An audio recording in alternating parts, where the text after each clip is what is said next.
O Borussia de Mönchengladbach está perto de garantir a cedência do médio Julian Weigl. O internacional alemão de 26 anos não tem sido opção para Roger Schmidt. O técnico tem apostado antes em Florentino e Enzo Fernandes para o miolo, e o regresso à Bundesliga, de onde saiu em janeiro de 2020, está prestes a concretizar-se.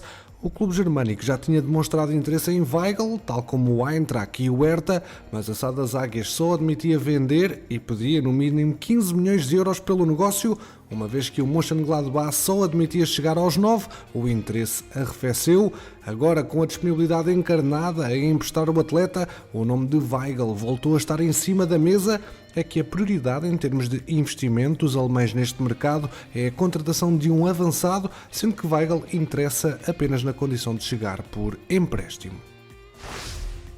Contas feitas aos últimos dias, o Sporting saiu por baixo não só no mercado de transferências, dada a venda de Mateus Nunes que deixou Ruben Amorim insatisfeito, mas também no plano esportivo com a contundente derrota diante do Futebol Clube do Porto, que deixa a equipa de Alvalade a 5 pontos do rival.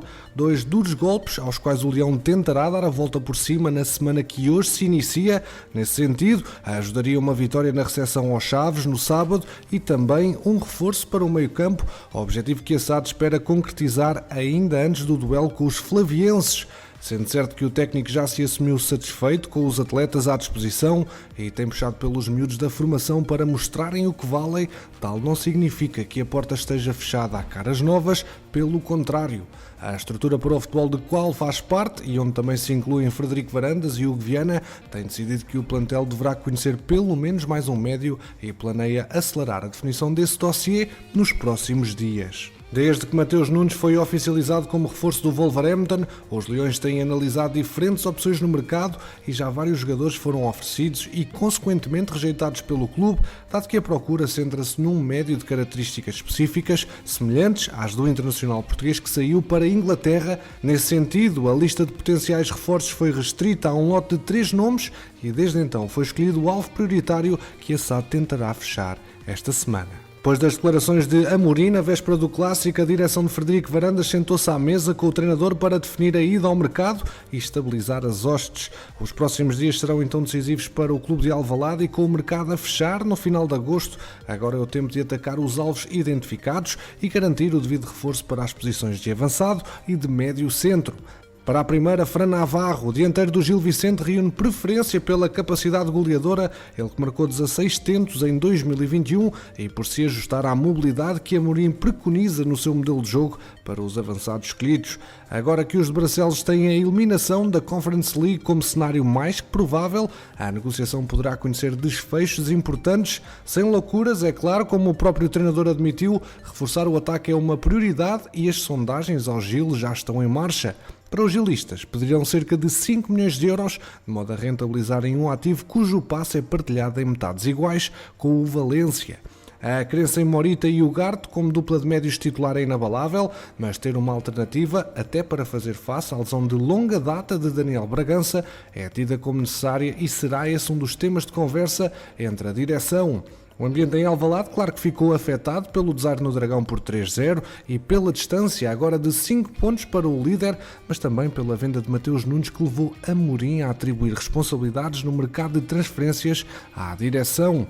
Agora, aproveitando a folga de hoje, o momento é de refletir e reunir o grupo em torno de um só objetivo, as vitórias. Islam Slimani vai mesmo deixar o Sporting em breve em busca de um novo desafio na carreira. O argelino baixou nas exigências e a rescisão de contrato com os Leões passou por agora a ser uma realidade.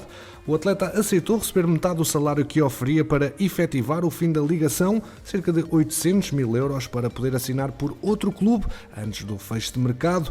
Ao que tudo indica, o futuro de Slimani passa por França, mais propriamente pelo Brest, clube que já se falou sobre essa possibilidade.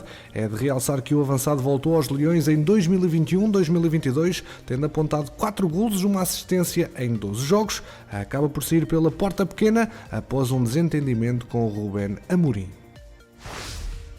Campeões, continuamos com as restantes equipas da Primeira Liga, abordando agora o Manchester City, campeão inglês em título, que continua a apostar forte no campeonato português para a colocação de jovens talentos e depois de Kaique no Passos de Ferreira, escolheu os Açores para colocar Filip Stevanovic, o jovem extremo sérvio de 19 anos. A verdade é que o Santa Clara e o City chegaram a acordo para a cedência do jovem extremo por uma temporada, não ficando, claro, prevista qualquer opção de compra. Stevanovic é visto como uma das maiores promessas do seu país e foi contratado pelos Citizens na temporada passada ao Partizan, clube onde fez toda a sua formação a troco de 8,5 milhões de euros. É um nome conhecido dos portugueses e vai voltar ao campeonato que o fez brilhar e mudar para a capital da Dinamarca. Luther Singh está de regresso à Liga Bwin e aos Chaves. A informação foi avançada em primeira mão pela SIC Notícias. O extremo sul-africano vai ser cedido pelo Copenhague aos flavienses até ao final da temporada, sendo que não conseguiu ser muito feliz, apesar do título de campeão, realizando apenas 7 partidas oficiais. O Farense continua a apostar forte no regresso ao principal escalão do futebol nacional e no último sábado anunciou a contratação do central Zach Muscat, que chega proveniente do Casa Pia. Mais um reforço para a defesa da Bessade. Nuno Tomás deixou o Académico de Viseu e assinou pelos azuis, voltando assim a uma casa que bem conhece.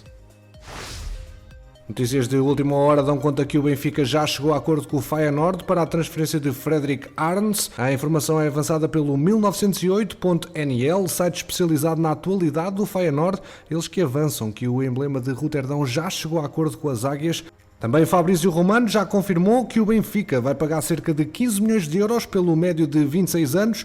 O especialista em transferências avançou na última manhã de sábado com o negócio e com a sua concretização.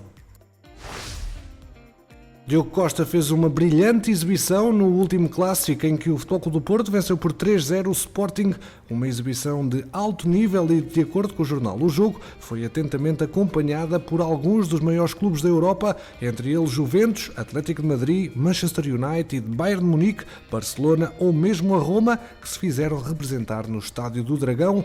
O Futebol Clube do Porto sabe que o assédio ao internacional português é cada vez maior, mas acrescenta à publicação: a direção liderada por Jorge Nuno Pinto da Costa já terá feito saber que apenas admite libertá-lo por 60 milhões de euros.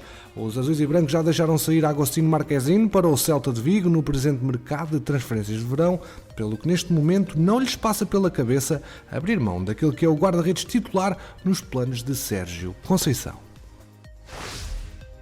A transferência de Francisco Moura para o Famalicão por empréstimo está nos últimos detalhes. O esquerdino de 23 anos, que na época passada realizou 42 jogos oficiais pela equipa arsenalista, não entra este ano nas considerações de Artur Jorge e neste cenário ganha evidência a cedência aos famalicenses, até como forma de potenciar o seu crescimento e proporcionar-lhe mais minutos num contexto de Primeira Liga. Campeões, obrigado pela preferência aqui no MTL. Já sabes que aqui ficas sempre atualizado ao minuto sobre o mercado de transferências. Deixa o teu like, ajuda o projeto a crescer e quanto a nós, vemo-nos no próximo episódio.